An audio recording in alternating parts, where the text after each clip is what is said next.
अगर बहादुर बनना चाहते हैं तो कायरता से मुंह मोड़िए, आदत बनाओ, बहादुरी से बहादुरी पैदा होती है।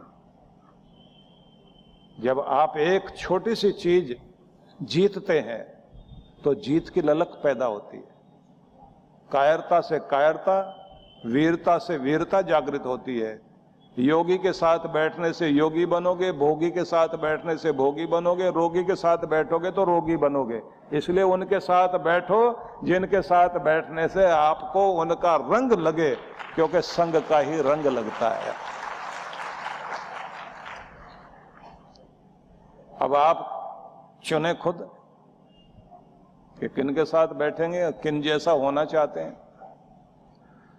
जैसे लोगों के साथ बैठोगे वो वैसा बनाएंगे, आपको रंग चढ़ा देंगे। थोड़े दिनों के बाद वैसे होते चले जाओगे। तो कम से कम ऐसे लोगों के साथ बैठिए, नहीं तो अकेला ठीक है, अकेला रह लेना अच्छा, लेकिन गलत लोगों के साथ रहना अच्छी बात नहीं।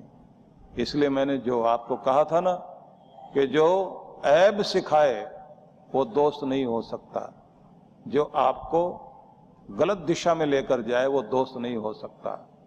जो आपकी जिंदगी में गलत आदतें डालता हो, कितना भी मीठा बोलता हो, वो दोस्त नहीं हो सकता। और गलत आदतों से बचाए, गलत रास्तों पर जाने से बचाए, कितना भी कड़वा बोले वो गैर नहीं हो सकता। उससे बढ़कर अपना कोई होता ही नहीं। लेकिन मीठी मीठी बातें सबको अच्छी लगती हैं, इसलिए आदमी बहकता है। आकर्षण जो है वो खींचते हैं आदमी को, नहीं तो नरक में जाएगा कौन। वो कहते हैं ना कि किसी आदमी को मरने के बाद स्वर्ग मिला, तो स्वर्ग के दरवाजे पर खड़ा हुआ था, तो उसने झांक कर देखा यहां तो बड़े शांति से बैठे हुए लोग। द्वारपाल से पूछता है कि ये स्वर्ग कैसा है। बोले स्वर्ग शांति के कारण ही तो स्वर्ग स्वर्ग है। बोले पर यहां तो बोर हो जाएंगे हम बैठे बैठे, यहां तो बहुत शांति दिखाई दे रही है। इतनी देर में उसको कानों में आवाज सुनाई दी, दूसरी तरफ खूब ढोल बज रहे थे, नाच रंग हो रहा था, बाजे बज रहे थे। इसने पूछा वो कौन सी जगह। बोले नरक। बोले वहां तो बड़ा मजा आ रहा है, एक बार जाके देखें क्या। द्वारपाल ने कहा कि अभी तो स्वर्ग में एंटर नहीं हुए आप, गेट पर ही हो, इच्छा है तो चले जाओ। अब ये वहां गया तो इतनी रोशनियां हो रही हैं, इतने बाजे बज रहे हैं, ढोल बज रहे हैं, नाच रहे हैं बाहर। तो इसने कहा कि अंदर झांक के देखना। बोले अंदर झांक के नहीं देखना, मेन गेट पर यहीं खड़े होकर जो देखना देख लो। बोले जब इतना बाहर आनंद आ रहा है तो अंदर तो और भी कमाल होगा। द्वारपाल ने कहा भैया अगर अंदर आ गए तो फिर बाहर नहीं जा सकोगे, तुम आए स्वर्ग के लिए हो। बोले वो तो बड़ा बोर लग रहा है, बहुत शांति से बैठे हुए लोग वहां, तो यहां तो कम से कम डांस चल रहा है, म्यूजिक चल रहा है, बहुत मजा आ रहा है, एक बार एंटर होने दो। बोले तुम्हारी मर्जी, फिर भी सोच लेना। उसने कहा सोच लिया, इतनी शांति से बैठने के बजाय तो थोड़ी देर मजा ही आ जाए तो कितनी बड़ी बात है। बोले ठीक है चलो अंदर। अब वो अंदर एंटर कर गया, जैसे अंदर गया तो एक लात पड़ी, धड़ाम से गिरा जाके, और आवाज आई वेलकम वेलकम वेलकम। उसने कहा मतलब। बोले नरक के दरवाजे पर स्वागत इसी तरह होता है। दो आदमी आए, उन्होंने कहा पकड़ो इसको और इसके भजिया तलो। इसने कहा लेकिन वहां बाहर बहुत बैंड बाजा बज रहा था, हम तो इस चक्कर में अंदर आए कि यहाँ बहुत मजा आएगा। बोले वो तो हमारा विज्ञापन चल रहा है, उसी के चक्कर में लोग आते हैं, वो तो एडवर्टाइजमेंट है हमारा।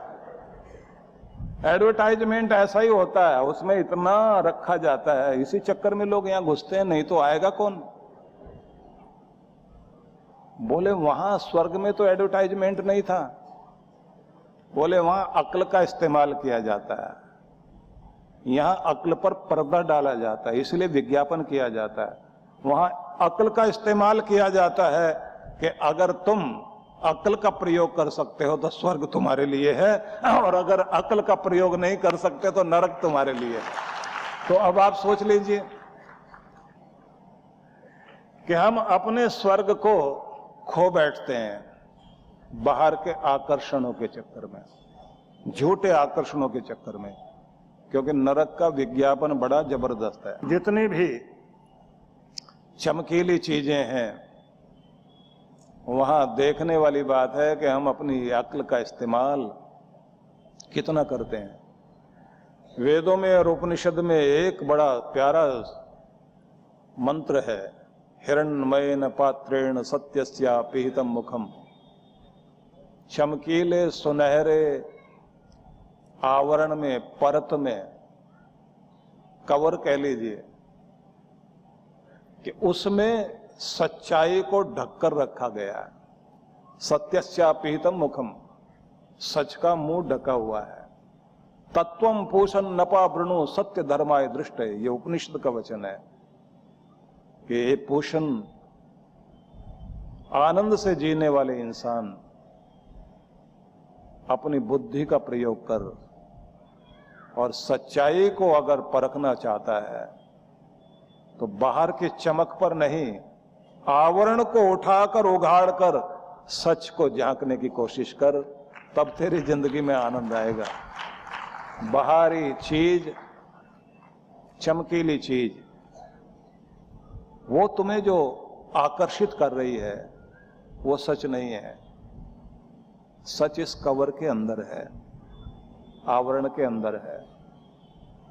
इसलिए बुद्धि का प्रयोग जिसने कर लिया और वो उस तरफ जाने से बच गया, जो आकर्षित करने वाली चीजें हैं और आपको भ्रमित करती हैं, गलत तरफ लेकर जाती हैं, उनसे खुद को बचाइए।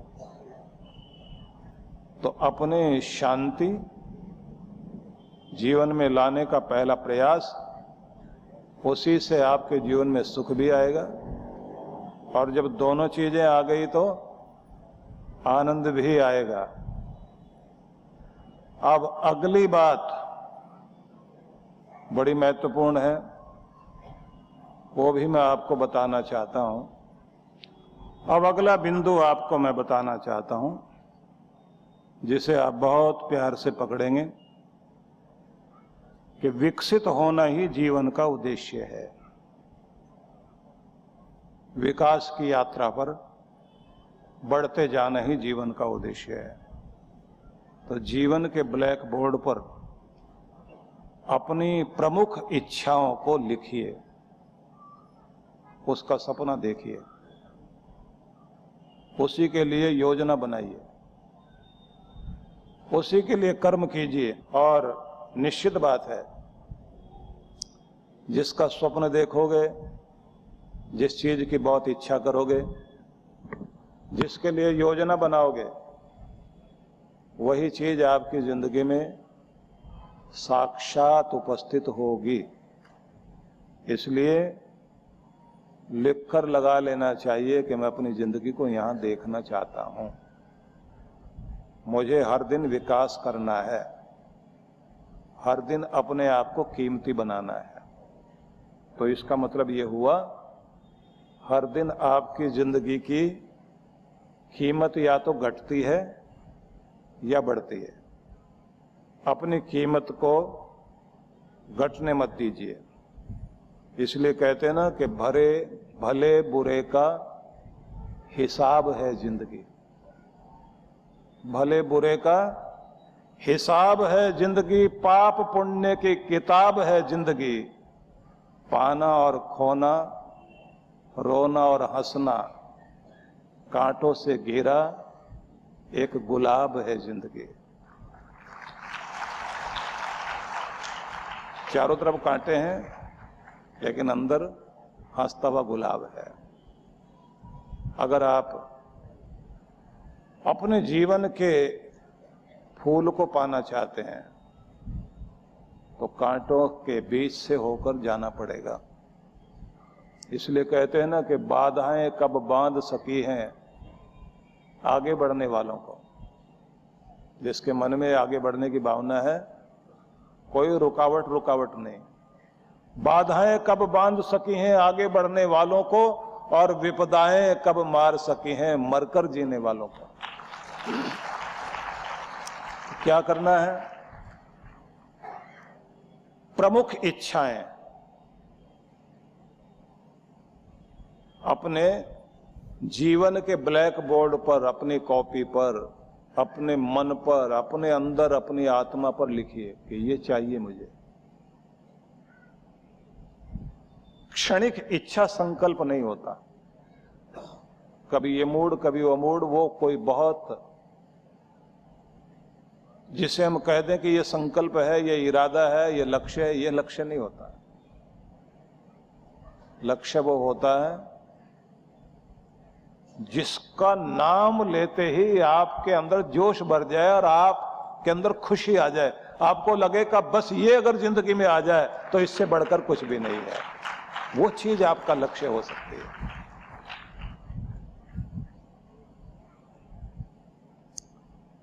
तो जो आपकी इच्छाएं आपके मन में आती हैं उन्हें आप परखें, क्या ये जरूरी है, यही चाहिए जीवन में? उनमें आप छटनी कर लीजिए। और जब आप एक ही चीज पर, किसी पर सोच समझ करके फैसला ले लें कि ये मेरी वास्तविक इच्छा है, इसे मैं पूरा करना चाहता हूं, अब उसके बाद आप उस पर अपनी शक्ति लगाएं और हर दिन अपनी कीमत बढ़ाएं। मेरी बात को ध्यान से सुनना, हर दिन आपकी कीमत या तो घटती है या बढ़ती है। अगर आप हर दिन अपना आलस्य त्याग कर अपने आप को एक्टिव रखते हैं, सक्रिय रहते हैं, तो कीमत बढ़ रही है। और अगर आप आलसी हो गए, लापरवाह हो गए, तो कीमत घटने लगी। अगर आप अपने टाइम का पूरा ध्यान रखते हैं, एक एक क्षण का उपयोग करते हैं, तो आपकी कीमत बढ़ रही है। और अगर आप टाइम का दुरुपयोग करते हैं, टाइम को किसी तरह पास करते हैं, तो इसका मतलब आपकी कीमत घट रही है। और अगर आप हर दिन अपनी सेहत के लिए पूरा समय देते हैं, अपने खाने पीने पर पूरा ध्यान रखते हैं, आप पूरा सावधान और सतर्क हैं, तो आपकी कीमत बढ़ रही है। और अगर आप लापरवाह हैं, स्वाद के चक्कर में आकर कुछ भी खा लेते हैं, तो इसका मतलब कीमत घट रही है। अगर आप गलत लोगों के साथ बैठकर अपना समय खराब करते हैं और गलत चीजें सीख रहे हैं, तो कीमत घट रही है। और अगर आप अच्छे लोगों के साथ ही बैठते हैं, नहीं तो अकेले बैठेंगे, अपनी अच्छी किताब पढ़ेंगे, आत्मचिंतन करेंगे, इसका मतलब आपकी कीमत बढ़ रही है। तो हर दिन आप अपनी कीमत बढ़ाइए, कीमत मत घटाइए। इसलिए विकसित होना ही जीवन का उद्देश्य है। और विकसित वही होगा जो हर दिन अपनी कीमत बढ़ाता है, घटाता नहीं। कीमती हो जाएं आप। एक ही जैसी डिग्री लेकर नौकरी करने वाले लोगों को देखा है, किसी को 1 लाख रुपए महीना मिल रहा है और किसी को 25,000 रुपए महीना। डिग्री एक जैसी है, लेकिन अंदर से उसने अपने आप को हर दिन ट्रेंड किया है, प्रशिक्षण लिया है, नया सीखता गया है, नया सीख रहा है। उसकी कंपनी को जरूरत है, उसके ऊपर सब कुछ डिपेंड है। वो चिंता का कारण नहीं बनता, चिंता हरण करने का कारण बनता है। इसलिए उसको 1 लाख रुपए देकर भी मालिक को लगता है कि इसकी मुझे जरूरत है। और एक आदमी वो है जो चिंता का कारण बनता है, जो बोझ बनता है, जिसको रखकर भी मालिक सोचता है चला जाए तो अच्छा। डिग्री काम नहीं करेगी, अंदर आप कुछ बन गए हैं वो काम करेगी। इसलिए अगर अंदर से आप कीमती हैं तो बाहर से कीमती हो जाएंगे। अगर अंदर कीमती नहीं है तो बाहर कीमती नहीं है। अंदर से कीमती बन जाएगा आदमी, मालिक उसको फोन करके पूछेंगे। और जो अंदर से कीमती नहीं है वो मालिक के चारों तरफ चक्कर काटता फिरेगा, चमचागिरी करता रहेगा। चमचागिरी करके अपने आप को बचाना चाहता है। हो सकता है किसी सरकारी ऑफिस में ऐसे काम चल जाता हो, लेकिन एक न एक दिन तो वो भी समझ जाते हैं कि ये आदमी काम का नहीं है। हर किसी कंपनी में अगर 40 आदमी काम करते होंगे तो 2 या 4-5 लोग ही ऐसे होते हैं जो असली जिम्मेदार होते हैं, उनके ऊपर सब कुछ टिका हुआ होता है और वही कीमती होते हैं।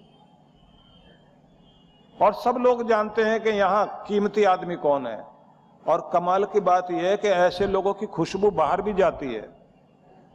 दूसरी कंपनी वाले ज्यादा पैसा देकर तोड़ने की कोशिश करते हैं, क्योंकि ऐसे आदमी की कीमत यहां भी है और वहां भी है।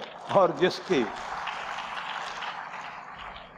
जिसने अपने आप को कीमती नहीं बनाया, ना उसकी यहां जरूरत है ना बाहर जरूरत है, नौकरी ढूंढता घूमेगा, किसी ने रख भी लिया, थोड़े दिनों के बाद वहां से भी बाहर। ये तो मैंने उदाहरण दिया आपको। हर दिन अपने आप को कीमती बनाइए और अच्छा और सही स्थान मिल जाए। प्रार्थना करो भगवान से कि भगवान ये मेरी कर्म भूमि बनी रहे, मेरी रोजी रोटी चलती रहे, मेरा मान सम्मान बना रहे, इस दर को छोड़कर न जाऊं। मुश्किल से अच्छा दर मिलता है, कई बार बदकिस्मती छुड़ा देती है आदमी को। टिकाए रखना बहुत जरूरी है। तो भगवान करे आपके सबके जीवन में बहुत सारी खुशियां आए, आप सब सुखी रहें। आपको मैंने जो विचार बिंदु बताए उसे आप ध्यान रखें। फिर से मैं सुना देता हूं आपको। मैंने पहला पॉइंट आपको क्या बताया था? स्वयं को पहचानिए, स्वयं के मित्र बनिए, स्वयं के शत्रु नहीं। शुभ का स्वागत कीजिए, अशुभ का नहीं। ये 2 पॉइंट थे। तीसरा था अपने लक्ष्य पर स्वयं को केंद्रित कीजिए। चौथी बात आपको बताई गई थी, स्वयं से वायदे कीजिए, उन्हें निभाइए। इरादा पक्का करना, तरीका भले ही बदल लेना, अपना इरादा कभी मत बदलना, जिससे आप अपने जीवन का लक्ष्य पा सकें। आपको मैंने कहा था सुख, शांति और आनंद की तलाश करें। जिसके पास शांति है सुख भी आएगा। सुख और शांति दोनों आ गए तो जिंदगी में आनंद भी आएगा। आपको ये भी कहा विकसित होना ही जीवन का उद्देश्य है। अपनी दृढ़ इच्छाओं को, प्रबल इच्छाओं को जीवन के ब्लैक बोर्ड पर लिखें, उन्हें विजुलाइज करते हुए उन्हीं का लक्ष्य बनाएं, उन्हें पूरा करने की कोशिश करें। हर दिन अपनी कीमत को बढ़ाएं, कीमत को घटने न दें। आप ही अपने मित्र हैं, आप ही अपने शत्रु हैं। आप अपनी बुद्धि का प्रयोग इस तरह कीजिए कि आपका मन और आपकी इंद्रियां आपको गड्ढे में न गिरने दें। अपने ब्रेक का इस्तेमाल करके दुर्घटना से बचिए, जीवन को कीमती बनाइए। तो ये आपको संदेश दिया गया, इन्हें आप ध्यान से पकड़ने की कोशिश कीजिए। इतना भी काम आ गया तो ये भी आपको निहाल कर देगा और माला माल कर देगा। इतने से भी बहुत कुछ जीवन में आ जाएगा। झुग्गी झोपड़ियों में सिसक रहे निर्धन बेसहारा बच्चों के लिए प्रगति की सोच रखने वाले, इनके सपनों को साकार करने के लिए इन बच्चों की ही क्षमताओं को बल देने का संकल्प लेकर चलने वाले परम पूज्य श्री सुधांशु जी महाराज एवं डॉक्टर अर्चिका दीदी के पावन सानिध्य में बाल कल्याण योजनाओं को विश्व जागृति मिशन के तहत पिछले कई वर्षों से संचालित किया जा रहा है। इसके लिए पूज्य श्री द्वारा झारखंड के नक्सली प्रभावित आदिवासी क्षेत्रों रुक्का खूंटी में निर्धन बच्चों के संपूर्ण विकास के उद्देश्य से पिछले कई वर्षों से स्कूल चलाए जा रहे हैं। बच्चे समाज और देश का भविष्य है, इनके उत्थान के लिए यदि आप भी बाल विकास योजनाओं में अपना सहयोग देना चाहते हैं तो ऑनलाइन डोनेशन के लिए लॉगिन करें www.vishwajagritimission.org।